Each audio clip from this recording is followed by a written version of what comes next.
সবাই আপনার মেটাতে মেটাতে দেরি হয়ে গেল। আপনারা খবর নিলেই পেয়ে যান, পুরো গ্রাম জুড়ে রাস্তায় ছিল আর কি। তো সেই জন্য দেরি হয়ে গেল, ক্ষমা প্রার্থী।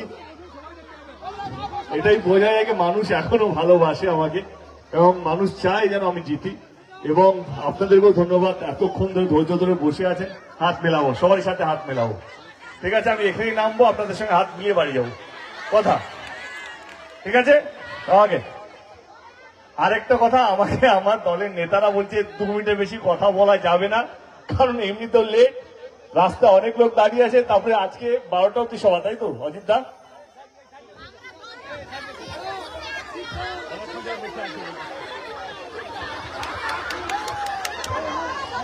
ওকে, 25শে মে নির্বাচন, আপনাদের আশীর্বাদ চাইতে এসেছি। আপনারা সঙ্গে আছেন তো?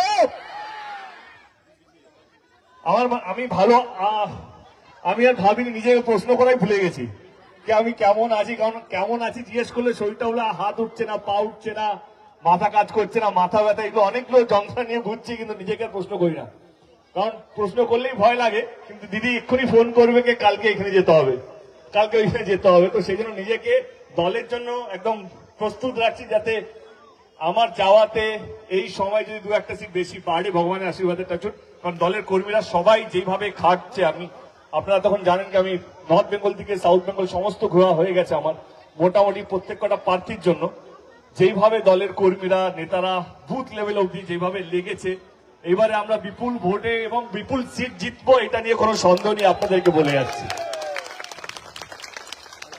আপনাদেরকে 4 জুনে আপনারা মিলিয়ে নেবেন আমার সঙ্গে এই কথাটা। কারণ যেইভাবে আমাদের কর্মীরা বাড়ি বাড়ি যাচ্ছে, আমি শুধু ঘাটালের কথা বলছি না, পুরো বাংলা জুড়ে আমার মনে হয় কি আমরা আমাদের 34টা সিট যেটা আমরা জিতেছিলাম 2014-তে, যেটা আমাদের হায়েস্ট ছিল, সেইটাকে ওনা ছাপিয়ে যায় আমার মনে হয় 2024-এ। এতটাই পরিশ্রম আমাদের দলের প্রত্যেকটা কর্মী করছে।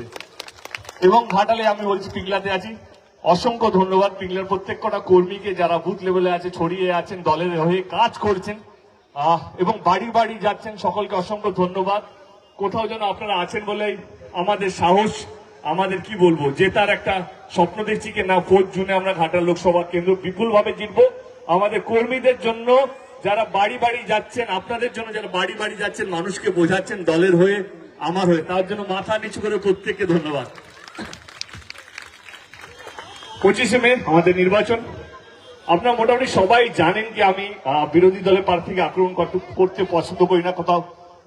আমার মনে হয় যে ও এটা ভাবে যে এইভাবেও জেতা যায়, আক্রমণ করে জেতা যায়, কাউকে ছোট বলে জেতা যায়। আজকেই বলেছে দেবকে গ্রেফতার করতে হবে, ও খুনি, ও আতঙ্কবাদী, ও সন্ত্রাসবাদী। আমাকে অনেক কিছু, জীবনে 10 বছরের রাজনীতিতে কেউ এত ভালোবাসা দেয়নি যিনি বিরোধী দলের প্রার্থী 2 মাসে আমাকে দিয়েছেন।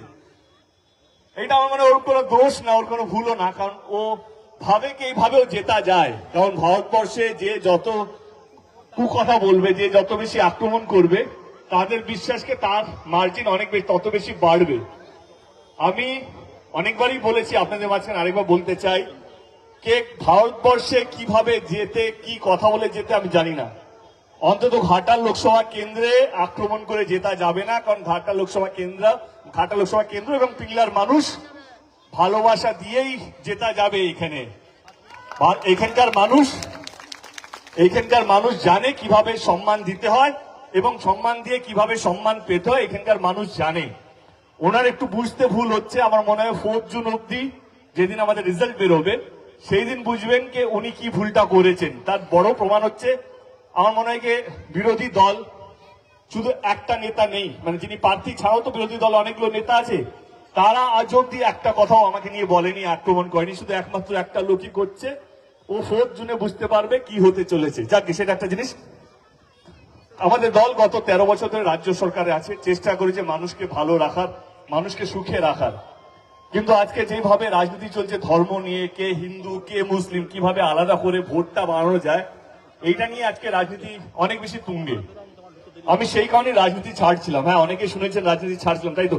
এই একটাই কারণে, কারণ আমি যে রাজনীতিতে বিশ্বাস করি, আজকে মনে হয় সবারই কাছে পরিষ্কার, আমি সৎভাবে কাজ করতে ভালোবাসি, আজ কাউকে আক্রমণ করতে নয়।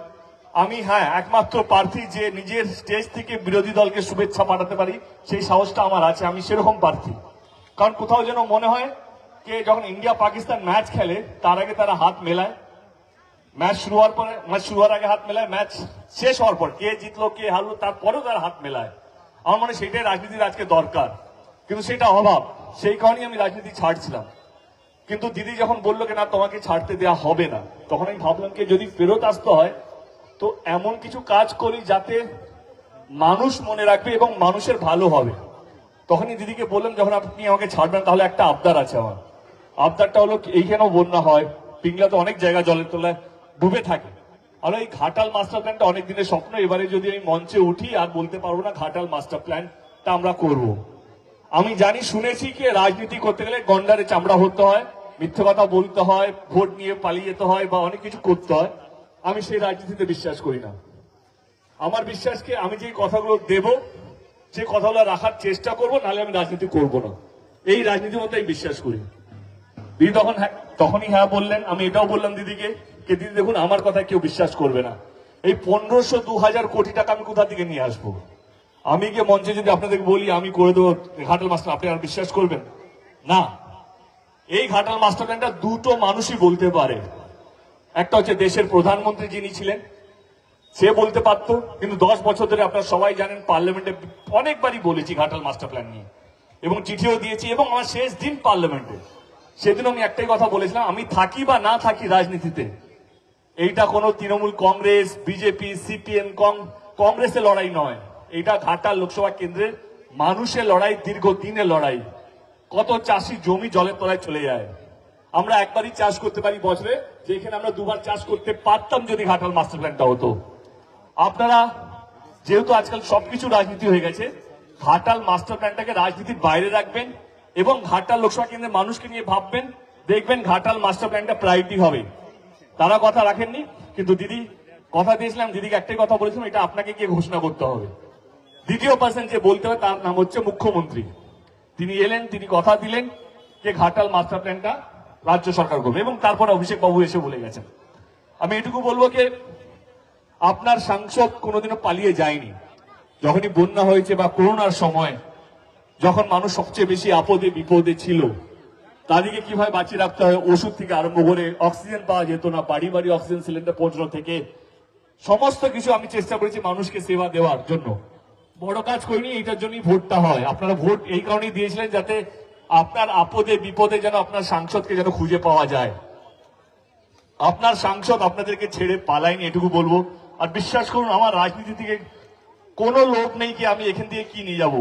একটাই লোভ আছে, যতদিন বাঁচবো, যতদিন রাজনীতিতে থাকবো, আপনাদের ভালোবাসা নিয়ে যাবো, আপনাদের আশীর্বাদ নিয়ে যাবো। এর বেশি আমার রাজনীতিতে আর কোনো লোভ নেই। মন প্রাণ দিয়ে চেষ্টা করেছি 10 বছর আপনাদেরকে আগলে রাখার। আজ অব্দি আমার কোনো মন্তব্য আমার কর্মীদেরকে কোনোদিনও বলেনি কি বিরোধী দলকে আক্রমণ করার জন্য, না। আজ অব্দি 10 বছর হয়ে গেছে আমার রাজনীতিতে, আজ অব্দি আমার মঞ্চ থেকে আমার মাইক থেকে একটা কথা বের হয়নি কোন বিরোধী দল বা তার প্রার্থীর প্রতি। যতটা পেরেছি ভালোবাসা দিয়েছি, যত গাল শুনেছি মাথা পেতে নিয়েছি, কারণ আমার মনে হয় আক্রমণ করে জীবনে কিছু লাভ হয় না, ভালোবাসা দিয়ে অনেক কিছু লাভ করতে পারে।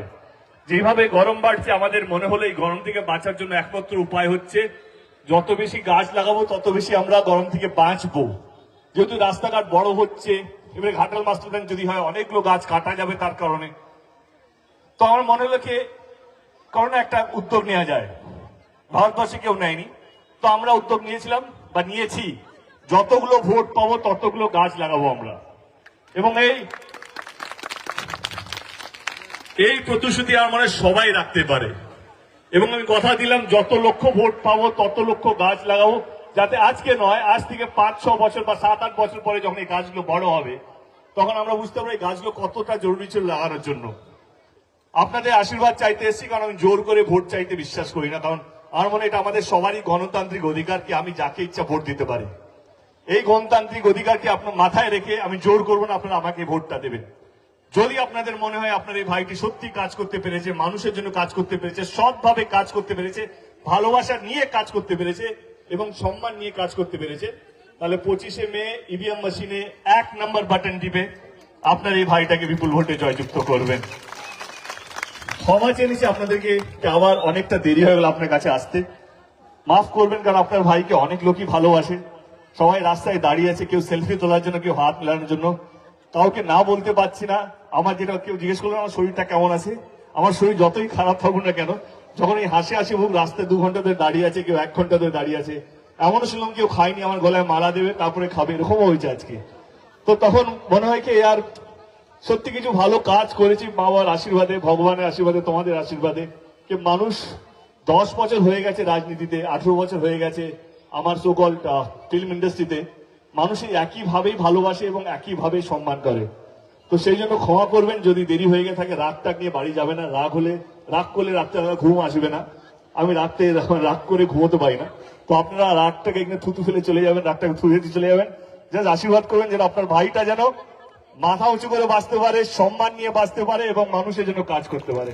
ভালো থাকবেন, অসংখ্য অসংখ্য ধন্যবাদ। স্যার মেয়ের একটু ধন্যবাদ।